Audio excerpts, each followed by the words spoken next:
Hello, Marina Severinovsky from Schroders. Marina's the head of Sustainability North America at Schroders.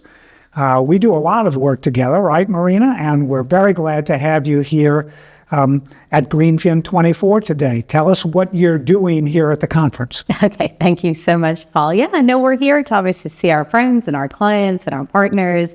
I am hosting a roundtable lunch this afternoon around the 3D reset, which is sort of a framework that Schroders uses around long-term themes of decarbonization, deglobalization, and demographic shift, because alliteration is good. So we got 3Ds. But what we do is what I do is try to contextualize sustainability within those 3Ds, right? So obviously decarbonization, that makes a lot of sense from a climate perspective, but also deglobalization has implications for things like human rights. And obviously demographic shift has implications for many things, including human capital and how we treat our workers. So I just want to remind folks when we talk about these like long-term trends that you can never really get away from sustainability. Sustainability is wrapped up in everything that happens in the economy, in finance, and society. And so we shouldn't think of it as something separate. We should think of it as something that's kind of embedded. There's always those considerations to think about. So that's kind of how I use that framework to sort of say, well, in any of these places, you can draw out these really important sustainability trends that help make companies more durable over time. So that's lunch. And then this afternoon, there's a panel that I'm on around corporations and things that they can do with their corporate finance functions to be more sustainable. And the piece that I'm going to talk about, probably no surprise to you, Paul, is retirement, right? So how can you, if you're a corporate and you do have that retirement piece for your employees, how can you listen to them and their interests? And if they are interested in investing in more sustainable ways, as many investors are now, how that can help you with that stakeholder, relationship with your employees, and also obviously contribute a nice way to sustainability. So, Marina, Schroders manages a lot of both public and private capital market money, and your team interfaces with a lot of investors around, not just in the U.S., but around the world when it comes to sustainability issues that they're working on. What do you see corporations focusing on right now internally in their own business models? Yeah.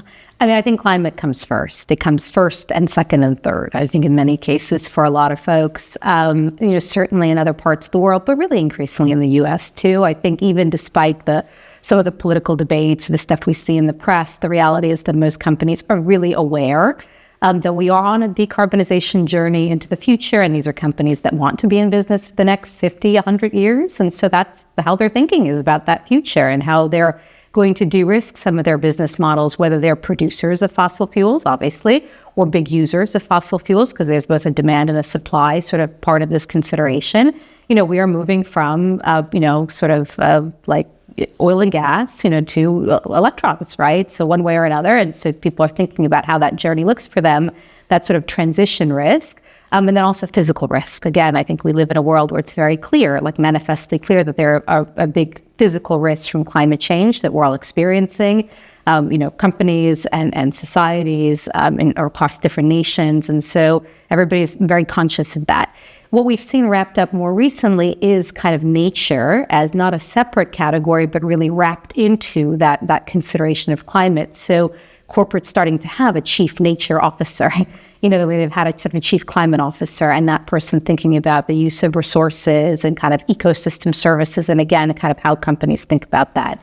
And then there is also a social element. I was mentioning before human rights, human capital. Obviously, there's the question of sort of DEI, which is a topic, but I think a lot of those things, none of this really makes sense if you don't have a just society. We're going into this year kind of an election period where 60% of the world by sort of GDP production and population is going through an election cycle. And people vote on the basis of how they feel economically, but also how they feel from kind of the perspective of their place in the world, right? That kind of social justice element. So as a society, we have to address those things too, and corporations obviously have a role to play there as well. So climate, nature, and then again, that kind of social piece, because like I said, all of these things have implications to people. Even the transition itself touches obviously people in many ways, both the problem climate change and also the solution to climate change. All of those things touch people very intimately, and their, again, their lives and their economic interests. And so I think we're recognizing that, the kind of discussion of having a just transition or kind of climate justice, and again, how companies are thinking about their people, their customers, their employees in the context of that transition is definitely coming to the fore. Great. Very quickly, Marina, when you are a speaker at an event like this, what kind of questions do you get from your audiences? It runs the gamut entirely. I think that there are very detailed questions that people ask, for us, because we are, especially I speak a lot of times, obviously in the U.S., representing sort of the U.S. portion of a European business or kind of a UK-based business. So a lot of the questions that I get are kind of the differences between regions. How is this seen in other regions? People struggle sometimes with kind of what they see in the U.S., again, look from a policy or regulatory standpoint versus what they see in other parts of the world. How do you reconcile those things? How do we as a global business reconcile some of those things? The answer is that we're investors. So there's always one right answer, which is the North Star of sort of what is, right for your investors, right? You're trying to enhance and preserve shareholder value where you invest, and sustainability is part of that. So I'm always kind of answering that question, I would say. But I think it runs the gamut from, again, very detailed, very knowledgeable, folks who are very deep in the weeds on specific topics. And we do research at Schroders on many topics. So someone might come up and ask about our human capital research or something around nature. But a lot of questions are those sorts of broader, like why does this make sense over time? Why does this have legs? Does it still make sense for us to consider sustainability? And I quite love, being able to validate that question for people and to say that this is, something that persists, because at the heart of it, it's about, again, how durable companies are and how they'll succeed over time.